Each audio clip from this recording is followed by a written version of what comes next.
selamat datang kembali di Ngobrolin Alam. Saya Desi Natalia, tuan rumah ngobrol pada hari ini. Hutan merupakan sumber daya alam yang memiliki manfaat bagi manusia, baik secara langsung maupun tidak langsung. Ngobrolin Alam hari ini akan membahas secara spesifik tentang pemanfaatan hutan secara berkelanjutan yang ada di Kalimantan Tengah.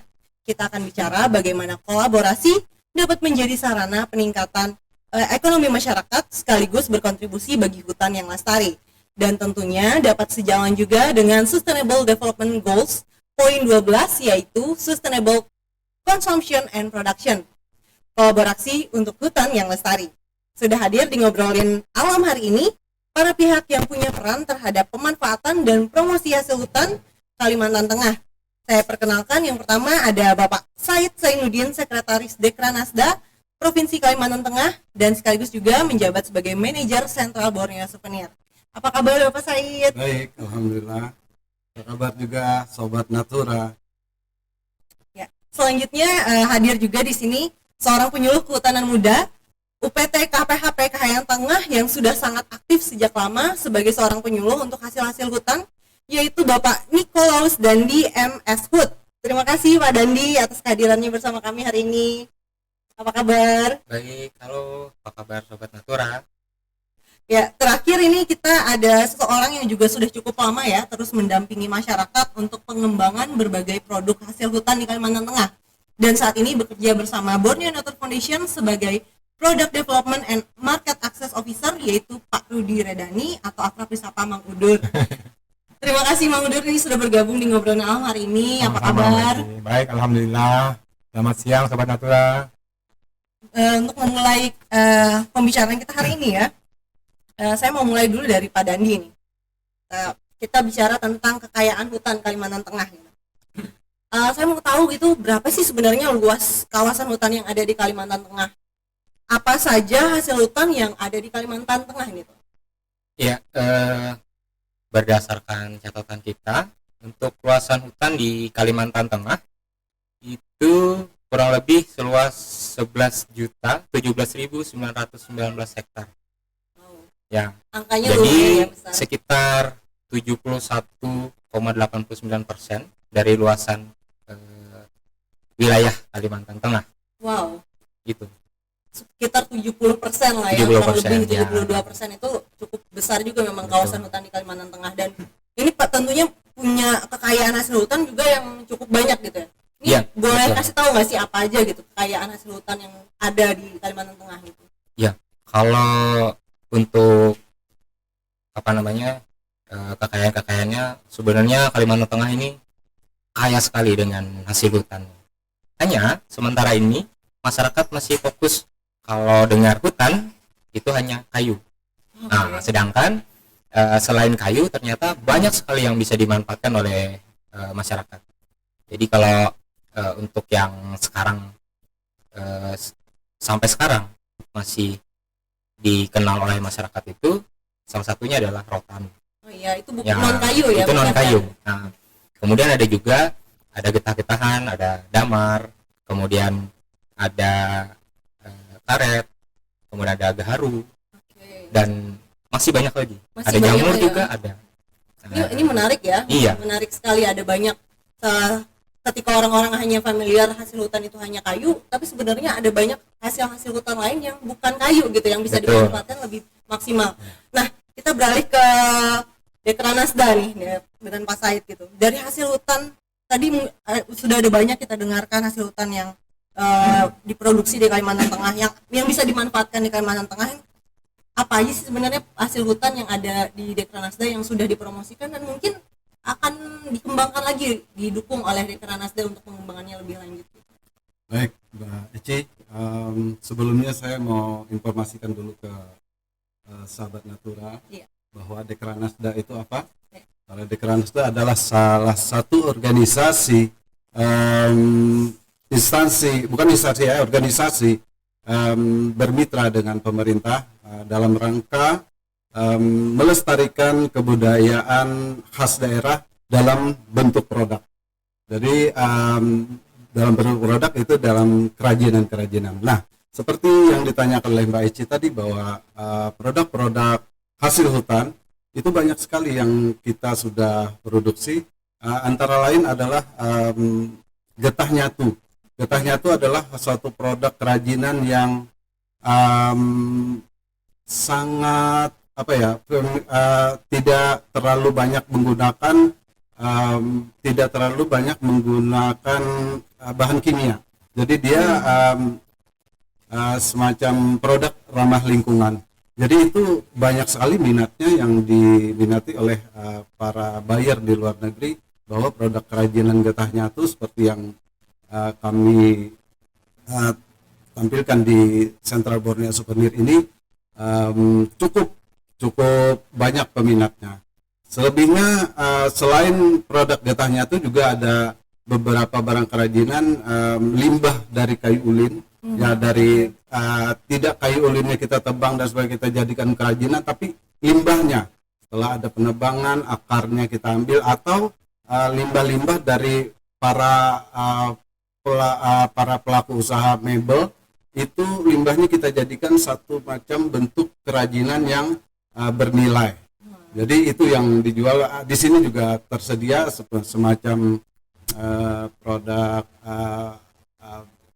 pot kayu anggrek, kayu ulin untuk anggrek. Nah, seperti itu, bagus sekali ya. Terus ada lagi produk hutan lainnya yang primadonanya ya kita produk dari kerajinan anyaman rotan. Karena memang bahan baku rotan yang berlimpah di Kalimantan Tengah sangat luar biasa sekali. Jadi banyak sekali peminatnya yang memang berkreasi membuat kerajinan anyaman rotan ini dalam bentuk produk-produk fashion. Iya. Ini memang kalau kita bicara rotan itu luar biasa ya, udah cukup dikenal, terkenal juga di Indonesia. Produk-produknya itu menghasilkan sesuatu yang bagus gitu, dari mulai mebel, fashion juga gitu ya. Dan ini juga dipromosikan juga di Dekranasda. Nah sekarang saya mau beralih lagi ke Mang Udur nih. Ini kan Mang Udur sudah cukup lama ya di tingkat tapak mendampingi masyarakat gitu. Lumayan. Iya lumayan lama gitu ya. Dan apa aja sih sebenarnya produk hasil hutan yang sebenarnya udah sangat familiar di masyarakat, selain mungkin ada ya, selain rotan tadi gitu kan, dan apa aja sih pendampingan yang sudah dilakukan terutama oleh BNF sendiri gitu untuk masyarakat? Baik, terima kasih Mbak Eci. Jadi memang kalau kita bicara hutan terutama di Kalimantan Tengah yang komunitasnya tentu didominasi oleh masyarakat Dayak ya, Ngaju, kemudian Manyan, Katingan gitu kan, ada beberapa suku Dayak besar lah yang di Kalimantan Tengah. Sebenarnya kalau bicara hutan, masyarakat Dayak sangat tahu sebenarnya potensi kawasan hutan. Mereka punya ilmu etnobotani yang sangat bagus ya, gitu kan, di masyarakat di masyarakatnya sendiri, misalnya untuk pangan, untuk obat-obatan, kemudian untuk ekonomi juga banyak sebenarnya yang bisa dikembangkan. Pak saya tadi sudah menyebutkan bahwa rotan itu sangat familiar di Kalimantan Tengah ya, bahkan pernah mengalami masa jaya ya sekitar tahun mungkin 2000-an, 2000 sampai 2005 ya, waktu rotan itu menjadi komoditi primadona di Jepang waktu itu ya. Kemudian saya kira juga dari hal yang kita bisa manfaatkan di hutan sih sebenarnya kita berpikir madu misalnya ya. Jadi kalau rotan sudah banyak diusahakan oleh masyarakat maupun pemerintah sendiri. Saat ini madu misalnya kita coba dampingin ya, untuk madu hutan gitu kan, atau madu kelulur kita coba dampingi. Kemudian selain produk fisik saya kira sebenarnya ada produk jaslin juga, misalnya ekowisata ya. Kemudian kalau kita bicara potensi hutan, otomatis kan kita bicara bagaimana misalnya hidrologinya diatur oleh hutan, rawa gambut gitu kan, hutan dataran rendah sampai hutan dataran tinggi Kalimantan Tengah punya gitu kan, banyak sekali dan luas sekali ya ini wilayahnya. Nah kemudian saya kira untuk untuk yang kita dampingi saat ini ya, walaupun BNF menyadari bahwa potensi hutan sangat banyak di Kalimantan Tengah, cuman BNF juga punya keterbatasan. Saat ini kita prioritas untuk ke madu gitu kan, kemudian ke jasa lingkungan saat ini ya, misalnya ekowisata gitu kan, sehingga kita ingin ada produk fisik ataupun benda yang kita coba kembangkan gitu kan produknya, kemudian kita coba pasarkan seperti apa peluangnya, kemudian ada juga yang berupa jasa lingkungan. Mungkin itu sementara yang bisa dilakukan oleh BNF ya dalam konteks product development. Terima kasih. Oh, oke. Ini menarik ya, dari bicara kekayaan alamnya gitu, hasil hutannya bukan cuma menjadi suatu produk yang diperjualbelikan, tapi juga bisa dimanfaatkan untuk jasa lingkungan gitu ya. Wah, ini pembahasan kita hari ini memang sangat menarik tentang kekayaan hasil hutan, bagaimana kita tidak hanya mengkonsumsinya saja gitu ya, tapi juga memikirkan keberlanjutannya gitu, dan melibatkan semua pihak tentunya kan, dan peranannya KPHP juga sebagai penyuluh juga, dan juga peranan Dekranasda untuk membantu promosi produk-produk hasil hutannya gitu kan, dan juga peranan BNF sebagai sebuah lembaga swadaya masyarakat untuk mendukung kegiatan-kegiatan masyarakat di tingkat tapak gitu ya, supaya bisa semuanya berjalan dengan sinkron, ekonominya juga dirasakan oleh semua pihak gitu ya. Nah, tadi di awal saya sudah katakan juga tentang produksi dan konsumsi yang berkelanjutan gitu kan. Salah satu target dari Sustainable Development Goals poin 12 gitu. Konsep produksi dan konsumsi berkelanjutan untuk hutan yang lestari sendiri tuh kayak gimana? Ini mungkin Pak Dani nih yang bisa jawab aja. Gimana nih? Baik. Ya, konsepnya sebenarnya sederhana saja. Jadi kita melibatkan masyarakat untuk bisa memanfaatkan hasil hutan, karena kita tinggal di sekitar kawasan hutan dan bahkan ada yang beraktivitas di dalam kawasan hutan tanpa kita melakukan kegiatan yang merusak. Jadi apa yang kita pungut itu harapannya tetap bisa kita pungut lagi gitu. Jadi bukan cuma satu kali saja. Nah, makanya kalau untuk hasil hutan bukan kayu ini kita lebih tekankan kepada masyarakat bahwa apa yang kalian pungut itu, kalau kalian pungut secara berlebihan, otomatis nanti potensinya akan punah. Nah, makanya kalau yang sesuai dengan konsepnya kita, bahwa kita akan memungut sesuai dengan kemampuan, kemudian kita juga menjaga pelestariannya. Nah, tadi seperti disampaikan dari Dekranas juga, seperti getah-getahan, kita hanya memungut getahnya saja tanpa kita merusak hasil asalnya getah itu dari misal dari kayunya. Nah, itu salah satunya. Kemudian dengan harapan bahwa yang menikmati itu bukan hanya generasi sekarang, tapi juga generasi yang akan datang. Itu yang kita selalu sosialisasikan kepada masyarakat, bahwa hutan yang ada bukanlah warisan, tetapi titipan untuk generasi yang akan datang. Makanya kita diminta juga untuk menjaga dan melestarikan, tapi juga mengambil manfaat dari adanya hutan yang berada di sekitar kita. Karena hutan tanpa campur tangan manusia, dia tetap bertumbuh. Tetapi manusia tidak akan bisa hidup tanpa adanya hutan. Nah, itu slogannya ya. Menarik sekali gitu. Hutan tetap akan tumbuh tanpa adanya manusia, tapi manusia tidak bisa hidup tanpa hutan. Nih quote yang sangat menarik nih dari hari ini gitu kan. Dan juga kata kuncinya, jangan merusak hutan gitu ya. Oke, selanjutnya nih saya mau masuk ke Dekranasda lagi nih gitu kan. Karena ini udah nyambung sekali nih pembicaraannya, bahwa pelibatan masyarakat dan juga apa yang dilakukan oleh BNF juga untuk mendukung masyarakat di tingkat tapak gitu.